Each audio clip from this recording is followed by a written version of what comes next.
రాష్ట్రాన్ని దోపిడీ చేసిన దానికని అడుగుతున్నా, అవునా కాదా?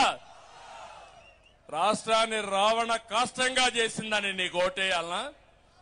అందుకే ఈ రోజు కుప్పం మీటింగ్ ద్వారా నేను ఎన్నికల శంకారావం ప్రజాగళాన్ని పూరిస్తున్నా.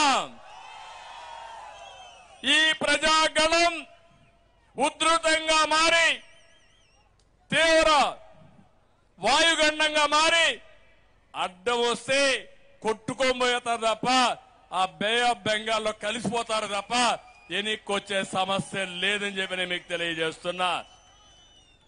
అందుకే మిమ్మల్ని అందరినీ ఎన్నికల షెడ్యూల్ వచ్చింది. 13వ తారీఖున పోలింగ్. తమ్ముళ్ళు టైం ఉందని అశ్రద్ధ చేయొద్దండి. ఉధృతంగా గాలి వీయాలి. ఏ ఇంటికి వెళ్ళినా, ఏ పొలాన్ని అడిగినా, ఏ చెట్టును అడిగినా, ఏ పుట్టను అడిగినా